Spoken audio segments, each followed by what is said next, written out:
बढ़ते तापमान से वाहन चालक कैसे सुरक्षित रहें, क्या बरतें सावधानियां? अक्षय रंजन शर्मा, मुख्य अग्निशमन अधिकारी, लखीमपुर खीरी। लखीमपुर जनपद में बढ़ती गर्मी के तापमान के मद्देनज़र लोग ठंडी हवा पाने का ज़्यादा प्रयास करते हैं। अब कूलर का पुराना चलन हुआ, ज़्यादातर एसी का ही इस्तेमाल हो रहा है। आए दिन तार शॉर्ट सर्किट से आग लगने की संभावनाएं बढ़ती जा रही हैं। इसी संबंध में फायर विभाग के मुख्य अग्निशमन अधिकारी अक्षय रंजन शर्मा ने बताया कि सभी मोटर स्वामियों को अपने वाहन में एक लिमिट में ही पेट्रोल आदि पदार्थ भरवाने चाहिए। गैस किट का इस्तेमाल कम से कम किया जाए। वाहन धूप में न खड़ा करें। साथ ही आग से बचाव के लिए छोटा आधा किलो का सिलेंडर गाड़ी में अवश्य रखें।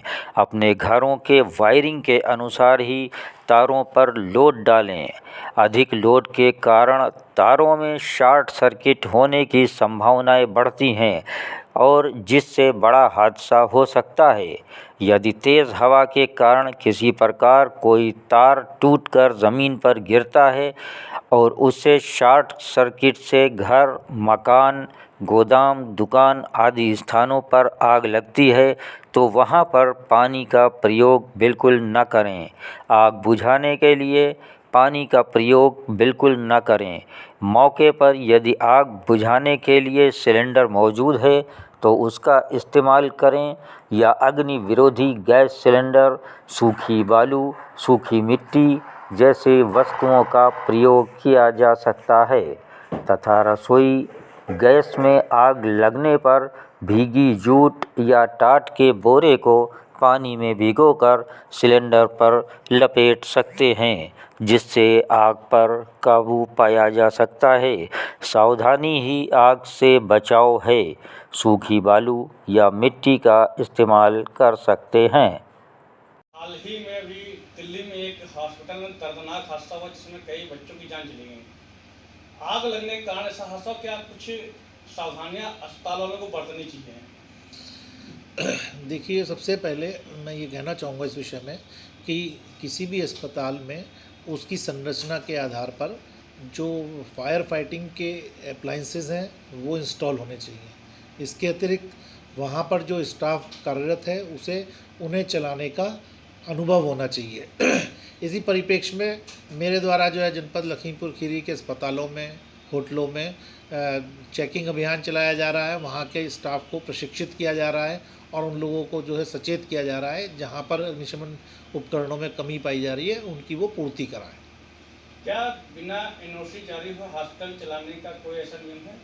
देखिए, किसी भी बिल्डिंग में एनओसी होना ना होना वो जो है डिपेंड करता है कि उस बिल्डिंग का आकार और ऊंचाई किस प्रकार की है, उसके आधार पर एनओसी निर्गत किए जाने के प्रावधान है। क्या हमें अपनी सावधानियों के लिए अपने पर्सनल चौपहिया वाहनों में भी ये जो फायर विरोधी सिलेंडर रखना चाहिए? जी, देखिए, किसी भी चौपहिया वाहनों में इस गर्मी के सीज़न में टेम्परेचर बढ़ने के कारण शॉर्ट सर्किट की संभावना बढ़ जाती है, तो उचित होगा कि एक छोटा फायर एक्सटिंग्विशर आधा केजी का अपने वाहनों में रखा जाए। अच्छा, ये जो ऑफिस या मंदिर में है ये निःशुल्क उपलब्ध होते हैं या इनका कुछ शुल्क जमा होता है? फायर सिलेंडर जी, जो उपलब्ध होते हैं निःशुल्क है आपकी तरफ से या नहीं, वो देखिए, फायर एक्सटिंग्विशर हमारे यहाँ से उपलब्ध नहीं हो तो होते, ये जो है प्राइवेट वेंडर्स होते हैं जिनकी शॉप्स होती है, वहाँ से परचेज़ की जाते हैं। ये जो गर्मी का मौसम चल रहा है इसमें इस समय आंधियों आने का वजूद बढ़ चुका है जी। इस संबंध में लाइट टूटने का भय रहता है, जनता को क्या संदेश देना चाहेंगे? जहाँ तक क्या कहते हैं बिजली के तारों के टूटने की संभावना है तो उसमें तो विद्युत विभाग द्वारा जो है उन तारों की सुरक्षा हेतु आवश्यक कार्रवाई की जानी है।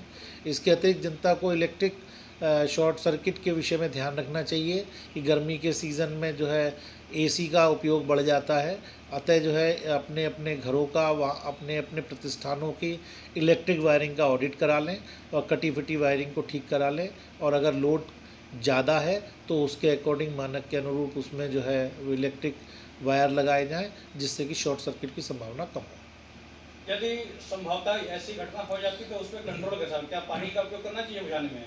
देखिए, इलेक्ट्रिक की अगर आग पर जो है पानी का उपयोग नहीं करना चाहिए, फायर एक्सटिंग्विशर उपयोग करें, या हो फायर एक्सटिंग्विशर उपलब्ध ना हो तो रेत और मिट्टी का प्रयोग कर सकते हैं। ये चीज़ें जो हैं विकल्प के रूप में प्रयोग की जा सकती हैं। सर, अभी 3 दिन पहले रोडवेज की बस में आग लग गई है। सीतापुर से लखीमपुर को आ रही थी और उसमें क्या उसकी आपने कुछ चेकिंग की है? उसमें क्या फॉल्ट रही होगी? क्या उसमें फायर सिलेंडर था? नहीं, इस रोडवेज़ की बसों की चेकिंग तो मेरे द्वारा नहीं की जाएगी, क्योंकि उसमें जो फायर एक्सटिंग्विशर उपलब्ध कराए जाते हैं वो संबंधित विभाग द्वारा ही उपलब्ध कराए जाते हैं। ये उनकी नैतिक जिम्मेदारी है कि वहाँ पर वो फायर एक्सटिंग्विशर उपलब्ध रखें। कि क्या कहते हैं, अपने अपने प्रतिष्ठानों के मकानों में ओवरलोड चेक करा लें, उसके अकॉर्डिंग विद्युत सुरक्षा के उपाय अपनाते हुए वायरिंग ठीक रखें, जिससे कि शॉर्ट सर्किट की संभावना ना हो। जो घनी बस्तियों में लोग रहते हैं वो इस बात के लिए सदैव तैयार रहें कि अगर कोई अग्नि दुर्घटना होती है तो विकल्प के तौर पर वो अपने मकानों से कैसे बाहर आएंगे।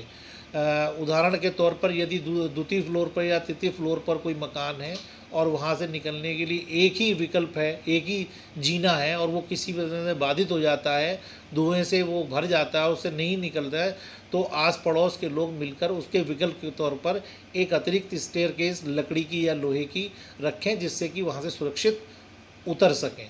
और मेरा पुनः सुझाव है कि अपने अपने मकानों की, अपने अपने प्रतिष्ठानों की विद्युत ऑडिट जरूर करा लें, ओवरलोड ना होने दें। इसके अतिरिक्त गैस जो या फायर डिपार्टमेंट द्वारा सुझाव दिए जाते हैं उन्हें अपनाएं।